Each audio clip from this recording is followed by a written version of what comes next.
Meus irmãos, a paz do Senhor. Paz do Senhor. Graças a Deus. Louvamos ao Senhor, porque o Senhor tem nos dispensado. Abra sua Bíblia, vamos meditar um pouco na palavra de Deus. Não era esse assunto que eu ia falar, mas às vezes acontece isso na hora do culto. Na hora do culto, às vezes me dá uma vontade de falar sobre um assunto e fica aquela batalha na mente para levar o texto que eu quero falar. E que bata com aquilo que veio na minha mente para falar. E eu quero falar sobre esse assunto que ainda não falei aqui. Eu acho que também vai para trilhas não. Mateus 19, versículo a partir do 16.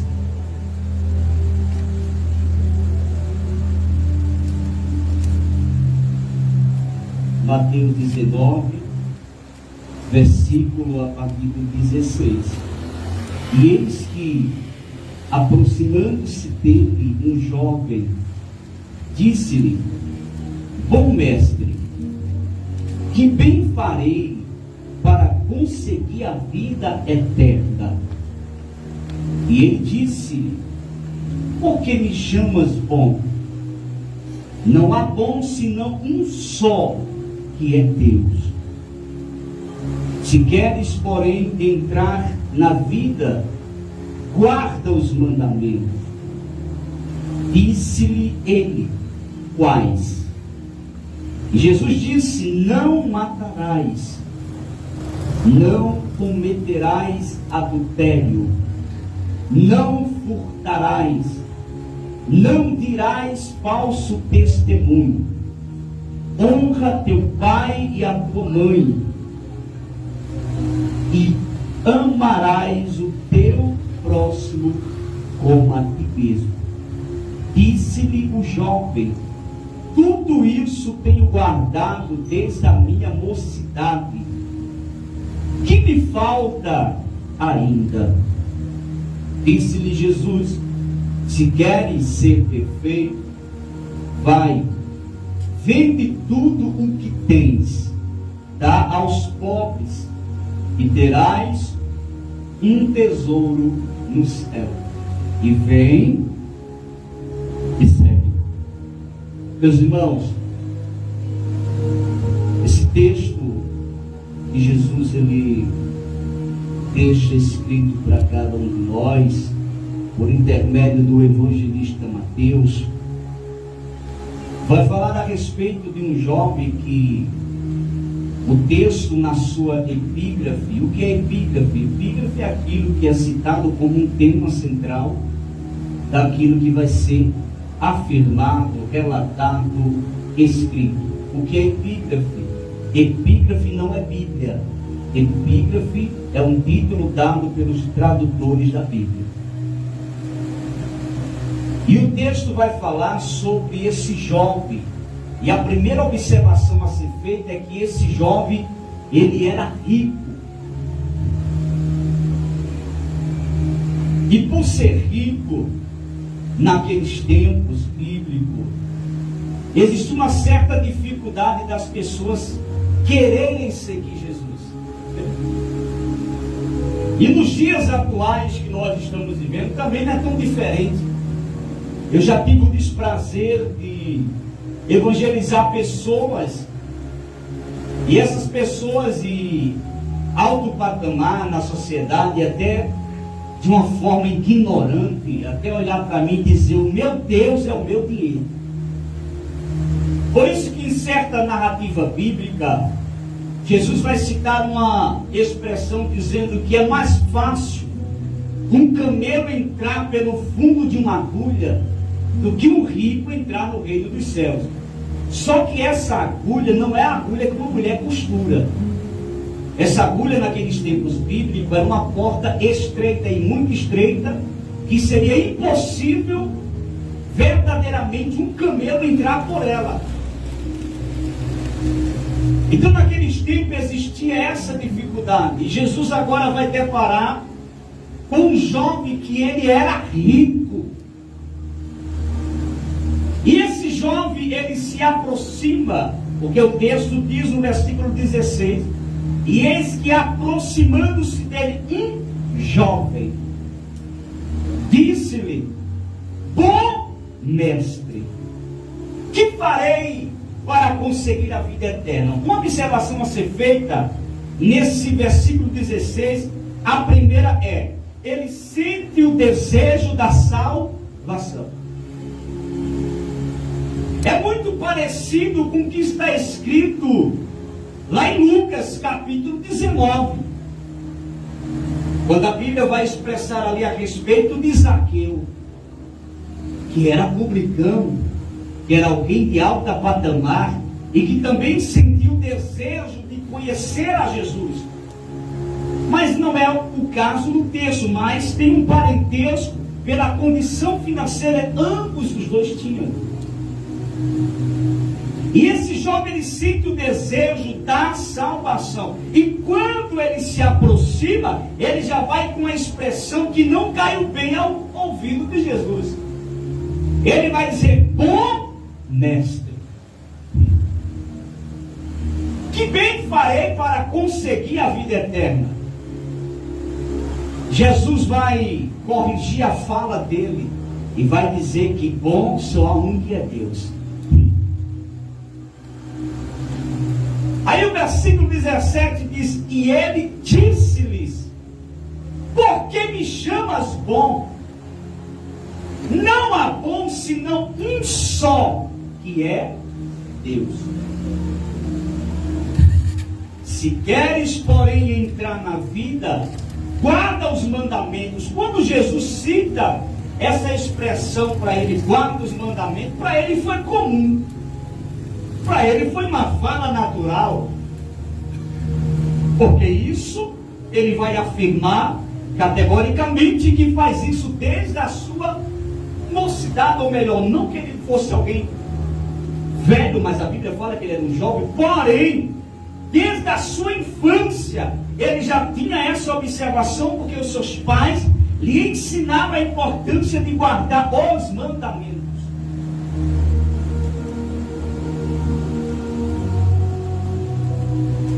Aí o versículo 18 vai dizer: disse-lhe ele, quais?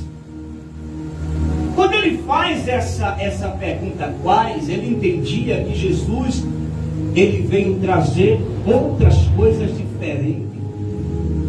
Porém, Jesus não veio trazer nada diferente, apenas Jesus veio cumprir o que estava escrito ao seu respeito. E somente ele teve esse poder de cumprir. Disse-lhe ele, quais? E Jesus disse: não matarás, não cometerás adultério, não furtarás, não dirás falso testemunho. Quando ele vai ouvindo Jesus citando a expressão dos mandamentos, para ele está uma coisa comum. Não dirás falso testemunho. Versículo 19: honra teu pai e a tua mãe, e amarás o teu próximo como a ti mesmo. Aí ele agora vai entrar em ação e vai dizer: disse-lhe o jovem, tudo isso tenho guardado desde a minha mocidade. Que me falta ainda? Perceba que esse jovem, ele tem um certo nível de sabedoria, porque Jesus expressa para ele sobre os mandamentos. Quando Jesus cita os mandamentos para ele, ele ainda sabe que precisava fazer mais alguma coisa. E ele ainda vai interrogar a Jesus e vai perguntar: o que ainda me falta?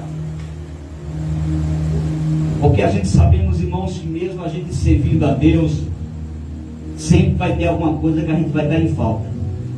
Sempre. E que é necessário a gente termos cuidado e sempre perguntar a Deus: o que ainda está faltando? O que ainda precisa eu fazer? Isso aqui é interessante, irmão, e me chama muita atenção, porque esse jovem, ele verdadeiramente se aproximou de Jesus com desejo de verdadeiramente ter um encontro verdadeiro com Jesus. E a preocupação foi tão grande que ele ainda perguntou: o que está me faltando? Disse-lhe Jesus: se queres ser perfeito, isso aqui é interessante, irmão. Vai, vende tudo o que tens, dá aos pobres e terás um tesouro no céu. E vem e segue-me. Quando Jesus fala isso aqui, bateu forte no jovem, porque ele era um jovem rico. E Jesus sabia, Jesus conhecia o coração do ser humano, que até hoje é dessa forma, irmão. Quando muitas pessoas têm uma certa quantidade, ou certos valores, ou certa riqueza, querendo ou não, essas pessoas, elas têm um outro nível de pensamento. E elas começam a olhar para aquelas pessoas de classes inferiores, e elas não conseguem olhar no mesmo nível. Elas sempre vão se achar melhores, vão se achar melhor do que aquelas pessoas. Elas vão olhar para si, mas dizer: não, eu sou uma pessoa de alto patamar, eu tenho certas condições, eu não vou olhar para qualquer pessoa no mesmo nível, eles estão abaixo de mim. E Jesus, sabendo o coração desse jovem, sabendo que a riqueza era algo que batia muito forte dentro do seu coração, Jesus vai fazer uma prova dele.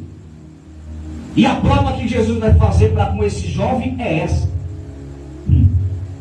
Versículo 21. Disse-lhe Jesus: se queres ser perfeito. Agora, por que Jesus fala para ele se queres ser perfeito? Porque dentro da riqueza que ele tinha uma falha. Jesus consegue identificar em nós o que ninguém consegue.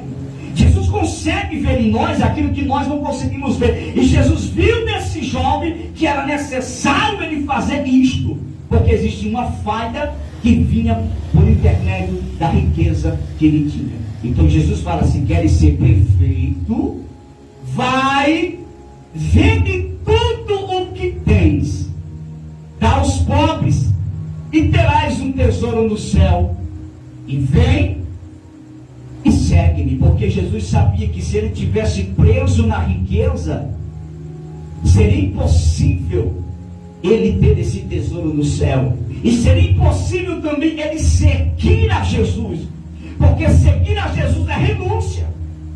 E muitas das vezes é necessário a gente renunciar até algumas coisas materiais para seguir a Jesus. Isso é bíblico. Perceba que quando Jesus chegava, vamos citar Zaqueu.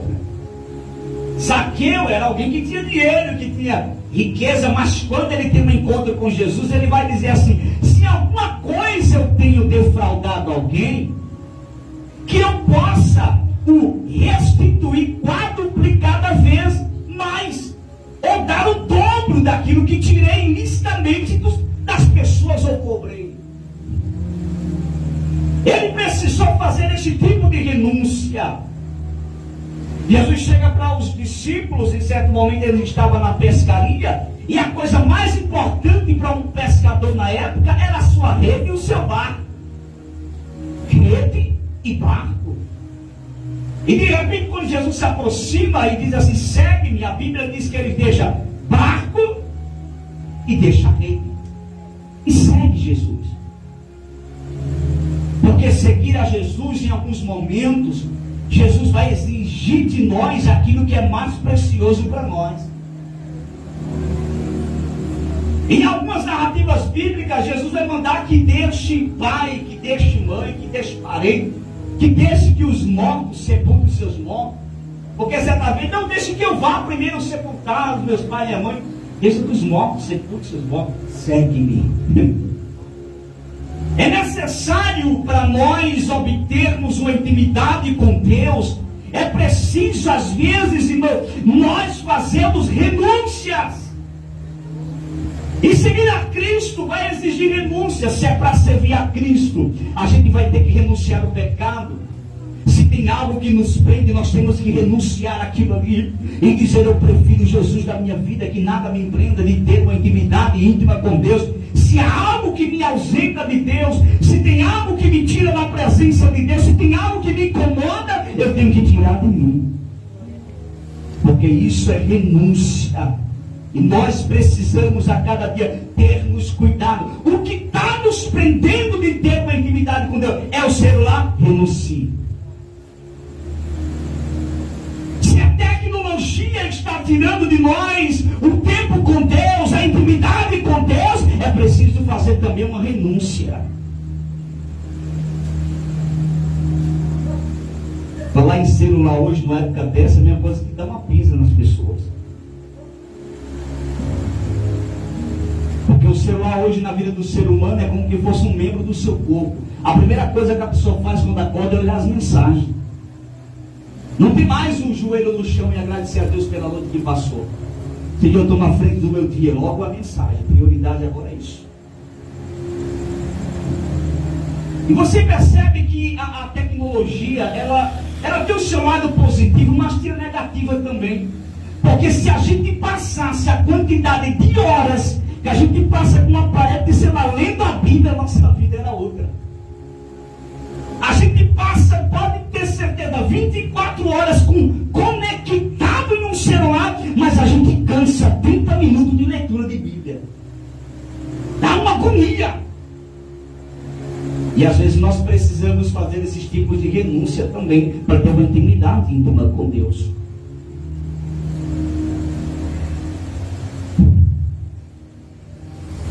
Aí o versículo 22 diz assim: e o jovem, ouvindo essa palavra, retirou-se triste. Olha, mudou o cenário.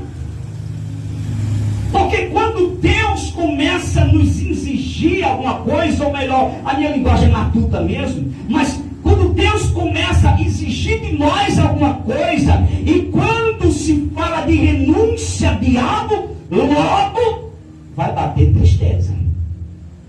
Mas logo isso, Jesus, eu tenho que deixar. É aquelas pessoas às vezes que quer ter uma vida com Deus, mas não consegue deixar algumas coisas, porque sabe que precisa renunciar, e bate logo uma tristeza. Eu queria servir a Deus, eu queria ter uma vida com Deus, mas para deixar isso aqui não dá. Bate logo uma tristeza, e esse jovem se entristeceu, porque Jesus mandou ele vender tudo que ele tinha.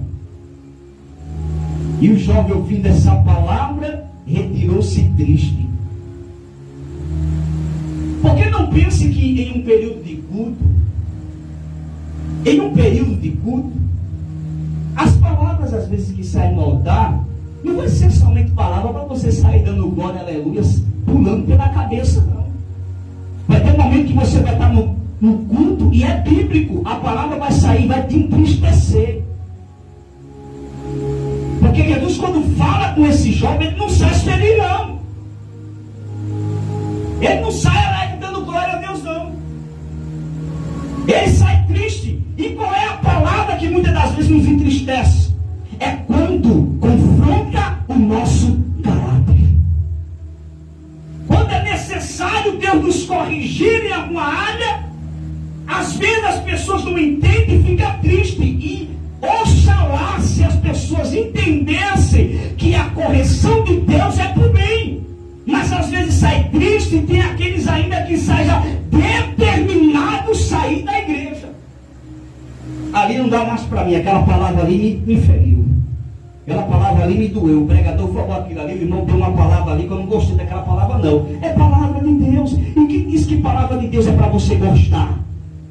A palavra de Deus é para você ir para o céu. A palavra de Deus é para você se examinar. A palavra de Deus é para você olhar para você e dizer assim: é verdade, eu preciso mudar isso, eu preciso melhorar isso. É a palavra de Deus.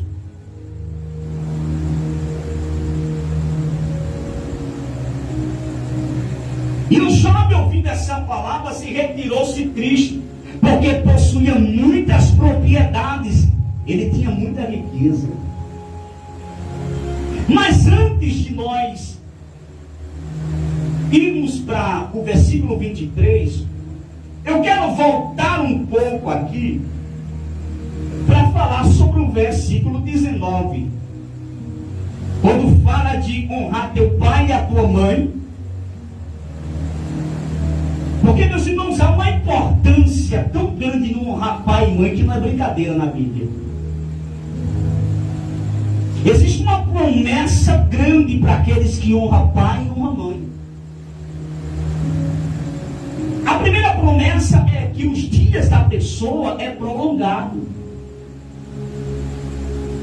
Ou seja, quando você honra mãe e você honra pai, os seus dias vai ser prolongado na terra. É promessa de Deus, isso não é eu que estou falando.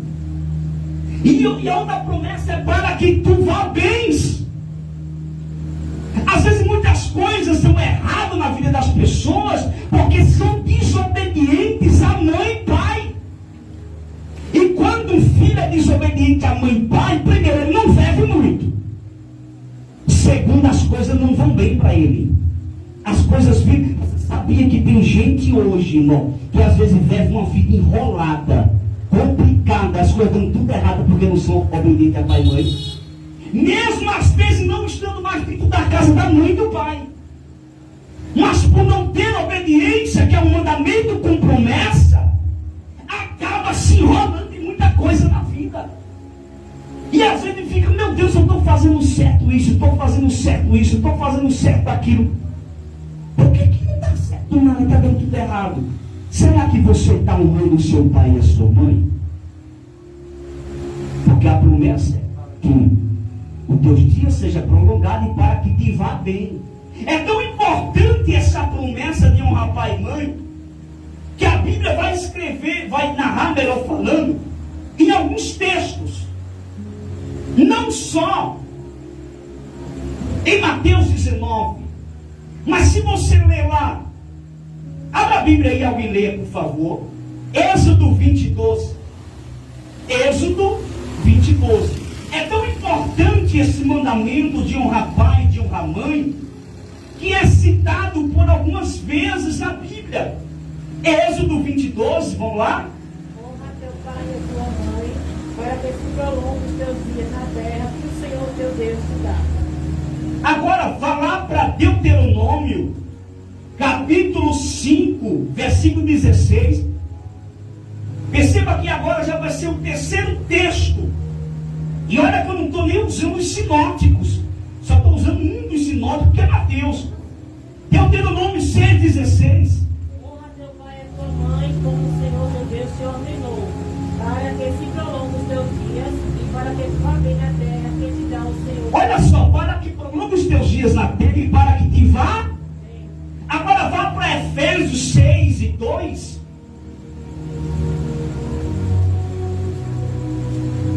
Efésios capítulo 6, versículo 2. Veja a importância de honrar pai e de honrar mãe.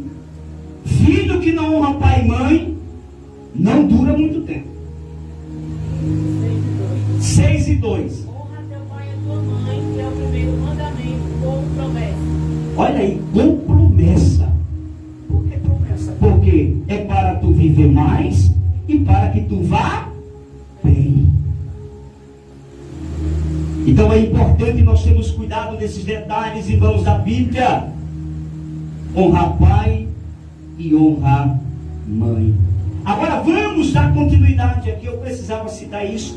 Versículo de número 23 de Mateus 19. Disse então Jesus aos seus discípulos: em verdade vos digo que é difícil entrar um rico no reino dos céus. Porque Jesus sabe que os ricos às vezes não querem ter compromisso com Deus, querem somente focar no materialismo. E quanto mais tem, quer. E se puder tirar dos pobres, tira. Se puder botar os pobres debaixo dos seus pés, bota debaixo dos seus pés. Tem ricos que temem a Deus, tem ricos que servem ao Senhor, é uma bênção. Mas o ímpio é terrível, irmão. Entre aspas, não são todos, mas uma boa parte dos ímpios que são ricos, eles gostam de oprimir aquele que não tem. Versículo 24. E outra vez vos digo que é mais fácil passar um camelo pelo fundo de uma agulha do que entrar um rico no reino de Deus. Foi como se tem essa agulha aqui, não é uma agulha de costura, era uma porta estreita que tinha na época, difícil de acesso, e que nenhum animal tinha condições de passar por aquela porta. Só depois você estudar o contexto, estudar a história sobre esse texto aqui, você vai identificar o que eu estou falando. Aí Jesus vai usar essa porta. É impossível um camelo passar nessa porta, mas ele fala usando uma conjectura que se torna mais fácil um camelo entrar, que é algo impossível de entrar, do que um rico entrar no reino dos céus. Isso é muito sério.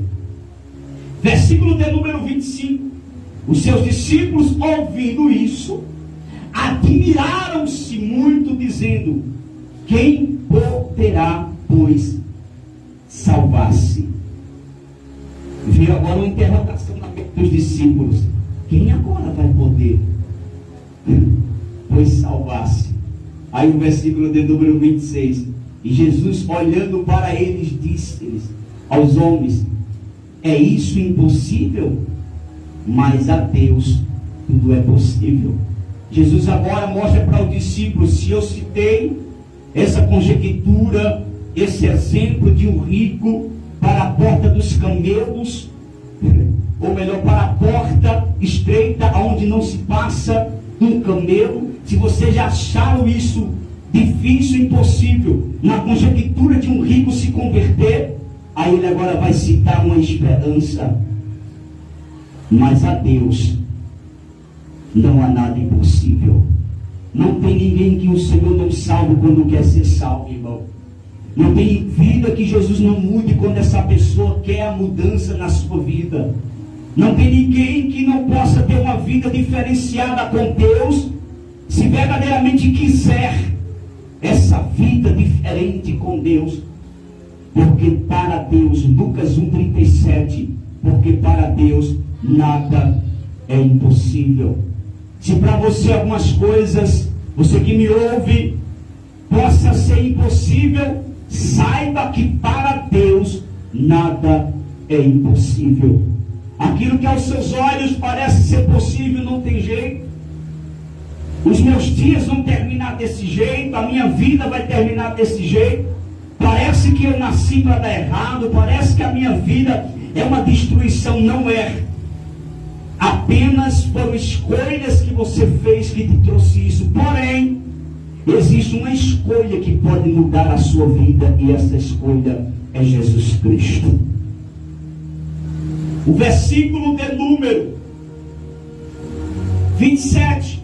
Então Pedro, tomando a palavra, disse-lhe: eis que nos deixamos tudo, olha aí, renúncia, e te seguimos. Que receberemos? Ele agora vai perguntar: o que nós vamos receber? O que é que nós vamos receber renunciando tudo? Renunciando o pecado, renunciando os prazeres do mundo, renunciando as práticas mundanas. O que é que nós vamos receber? A primeira coisa que você recebe se chama salvação. A segunda coisa, irmão, é a paz que o mundo não pode te dar. É a transformação que o mundo não pode te dar. Aí o versículo 28, Jesus disse-lhe: em verdade vos digo, que vós que me seguistes, quando na regeneração o Filho do Homem se assenta no trono da sua glória, também vos assentareis sobre 12 tronos, para julgar as 12 tribos de Israel. Jesus aqui está dando a garantia de uma vida eterna diante da presença de Deus. O versículo de número 29 diz: e todo aquele que tiver deixado casas, ou irmãos, ou irmãs, ou pai, ou mãe, ou mulher, que está falando de renúncia, ou filhos, ou terras, por amor do meu nome, receberá 100 vezes tanto, e herdará a vida eterna. Em outras palavras, Jesus está dizendo: todo aquele que não tem nessa terra nada como prioridade senão a mim, herdará a vida eterna. Aí o versículo de número 30 diz: porém, muitos primeiros serão derradeiros, e muitos derradeiros serão primeiros. Jesus está aqui mostrando para nós a importância de uma renúncia. Renunciar o mundo, renunciar o pecado, renunciar os prazeres desse mundo para servir a Cristo, sempre será, eu não vou dizer ainda é, mas sempre será a melhor escolha para a vida do ser humano. Não tem outra. Porque o Deus que nós servimos, Ele ainda salva, cura, batiza com o Espírito Santo, prepara o homem e leva para o céu. Esse é o lema da igreja. E isso é o que nós confiamos e pregamos toda a nossa vida. Que Jesus Cristo, Ele veio a este mundo renunciando a sua glória dos céus. A renúncia começou primeiramente com Cristo, dando exemplo. O que querem que os homens vos façam, façais a Ele primeiro. Se Jesus exige renúncia de nós, Ele primeiro fez, Ele renunciou à sua glória, se destituiu da sua glória, renunciou à sua glória, veio a este mundo pecaminoso para nos resgatar.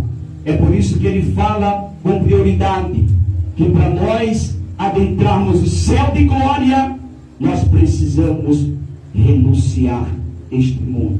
E nós que servimos a Cristo, já que temos uma vida diante de Deus, também temos que estar renunciando sempre a alguma coisa. Sempre alguma coisa que vem ao nosso encontro para querer nos tirar da presença de Deus, é necessário nós renunciarmos. Que Deus em Cristo nos abençoe, que Deus em Cristo nos guarde e nos proteja para todo sempre. Amém. Vamos ficar de pé. Nesse momento nós louvamos a Deus pela presença de todos os irmãos, nosso amigo Júlio. Seja Deus louvado por sua vida, família, a jovem que aqui está. Nesse momento o presbítero Carlos vai estar aí fazendo, a oração final do término deste culto. Domingo estaremos aqui no culto de gratidão para a glória de Deus.